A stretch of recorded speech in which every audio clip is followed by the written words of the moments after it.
Yo, I am back again. I know, week with Will, not 2 weeks with Will, but here we go. Here we are. We're going to just have to deal with that. As you can see, I am not in my normal environment. Normally, I'm obviously in my kitchen. At the moment, I am in a Holiday Inn in Bristol, soon to be working tomorrow for a nice long stay away. Got a busy week planned ahead of us, but I'll hold off on that until it happens for you to catch next time. But yes, let's get into it. Let's do a bit of a catch up.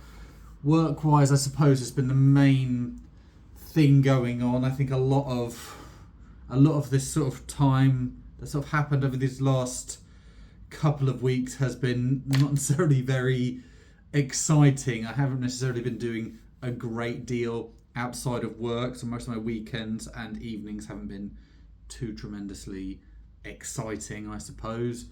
I've sort of been looking at potentially sort of a large amount of overtime and things like that to just sort of offset things sort of going on in regards to the house sale, because it's the one thing I know for a fact is the fact that I'm going to end up for getting some sort of fees or some sort of financial thing regarding the house, some sort of extra thing I've got to pay that I'm not aware of. Always sort of bear in mind there's going to be something you're going to forget about, so the best case is to always be prepared for whatever's going to come around the road there. um, so I've only been working at a handful of sites over these last 3 weeks. 3 weeks, 2 weeks.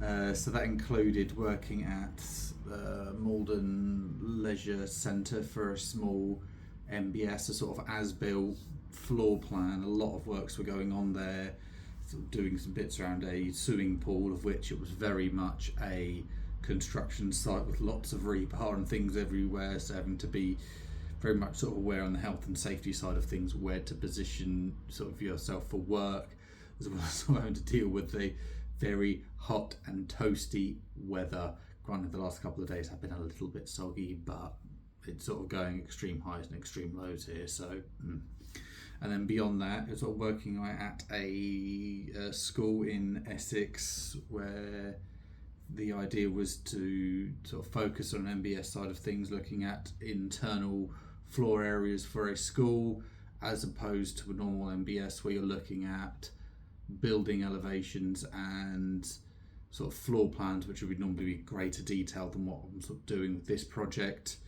With sort of, because as a normal floor plan, you're showing sort of door heights and positions, sort of window heights and positions, as well as any fixtures or fittings. So if you're talking about radiators, toilets, sinks, solid sort of worktops, that sort of thing. So just looking at an internal area there, sort of working in conjunction with multiple other people. I believe the grand total of scans there was a bit over 800 for what was sort of 3-4 days of solid work, getting into the heart of Essex for a site at about 7 o'clock every morning, just trying to sort of creep in that overtime, I suppose, just to make sure everything's sort of ready for, obviously it's going to be hopefully a busy few weeks coming up. Everything is just sort of on prepared, like being prepared, being ready for what's going to hopefully sort of hit us within the next few weeks, as it's always just been a waiting game, I suppose, with the house side of things going on. The house sale is slowly getting there, I believe. I think it's sort of looking at inquiries have been done. I think the searches have been done. I think there was a bit of confusion over the mortgage offer, which I think I've got to look at tomorrow. So hopefully should be fine. I think it's sort of hopefully should be no issue with the mortgage advisors. I don't know how like I always just sort of assume that when you get to certain stages when you're doing things that you are sort of told a bit more regularly how things are going.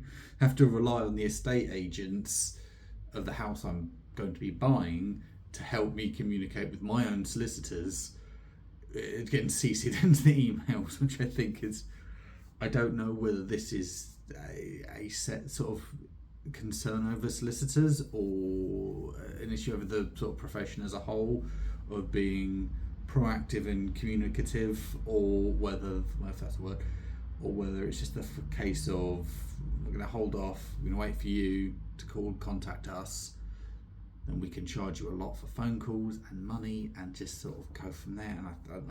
And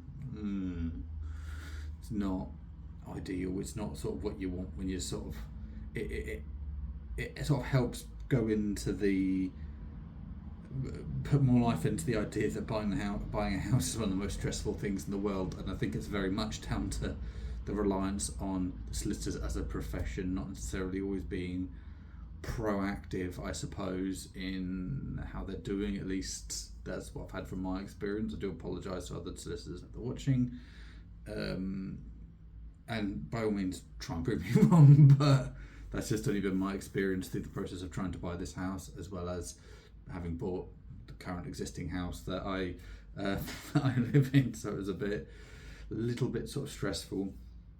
These jobs were broken up by a National Grid site, so I was working away in Doncaster last week, which was very much, we're going to do everything in one day.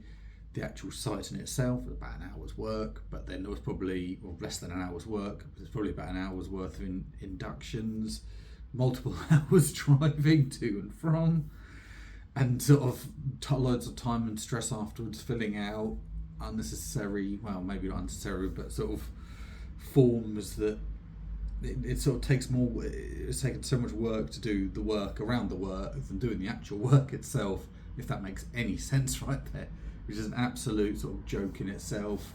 I mean, I get to the point of like health and safety regulations, but I don't get it. Less said about that, maybe the better. Beyond that, I suppose my last sort of week that they have sort of taken place. Managed to go to the cinema a couple of times, of which had sort of included a trip to go and see The Mandalorian and Grogu and Scary Movie 6, although I don't think they're calling it Scary Movie 6, they're just calling it Scary Movie now. The Mandalorian and Grogu, first off, it just felt like an extended episode of The Mandalorian on Disney Plus. I think a lot of people are waiting for it to come out on Disney Plus, the streaming service obviously itself. It's one of the slowest sort of releases for a Star Wars film in the cinema, which would sort of back my theory there. Not necessarily spectacular, a few sort of silly sort of jokes and bits for sort of the characters, but it's not really, as a story, it's not necessarily moved things forward. Just the protagonists are very much still in the same sort of spot from start to end. Doesn't sort of necessarily excite, like, obviously you have things moving around side of it, but it's fine. It's fine, and it's the one you could just take family or kids to, and I get that, but I don't know, if you're like a die-hard Star Wars fan, like, it's not going to impress you, but it just passes by. It's not the worst thing in the world, because there has been some dross that has come out, but it's not going to get you off your seats that much, to be honest. Into a new Scary Movie film, very off the cuff, yesterday. It sort of felt like a bit of a legacy sort of thing, because I think that's been like a thing the last couple of years, these sort of what you call like legacy sequels in films. Like Gladiator's done this, Top Gun's done this, I guess Scary Movie have now done this, sort of trying to include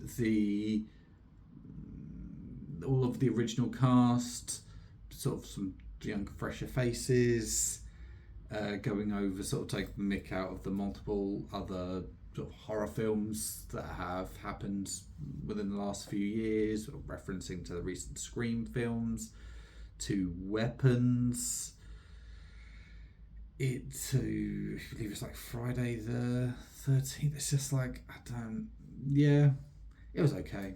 It's just okay. It's just like a legacy thing. I don't think how they set it up and how they end it is just sort of, let's just see if we can have some fun with that, which I think sales wise is actually doing better than Scary Movie 5. Don't think that was very good anyway. But it doesn't look like it's set up to sort of be spawning out multiple sequels to that. So it's just nice to sort of, I don't know, a little wrap up, little sort of, you build up excitement there, because no one's sort of been and sort of seen it, and it's a sort of style and genre of films that just haven't really been felt like I've been done recently. Is that those sort of the Wayans sort of style films? So maybe that I might open up a can of worms for future films sort of coming up, but we'll see on that. I'm not necessarily always considered a film expert. Beyond that, yesterday I went to an art exhibition for a family member, which was really nice because I'm obviously very cultural in that manner. Looking at a sort of the Roman festival going on at Colchester Castle Park, which was very fun.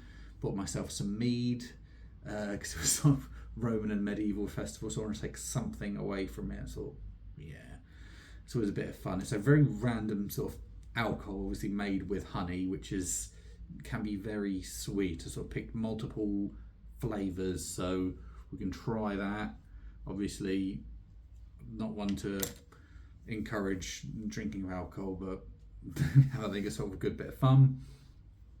Beyond that, I'm going to leave you with a song. I didn't know quite what to pick. I'm trying to sort of think of more happy songs going forwards, as that was always the original focus, to sort of shine and sort of end things on a really positive note. From that, I'm just going to go with a band that I've sort of got back into. Not quite sure why, it's just randomly just popping up on my playlists. So What You Gonna Do by Bastille and Graham Coxon, whose name should be familiar, who's from Blur. Upbeat, a bit more rocky for their sort of normal style, but sort of gets you, I wouldn't say gets you hyped, but it's just upbeat, fun, gets you in the mood. But I will see you there, and hopefully it won't be a 2-week break, but just one. With the World Cup starting and a lot of other things going on, we should be jam-packed. I will see you all later.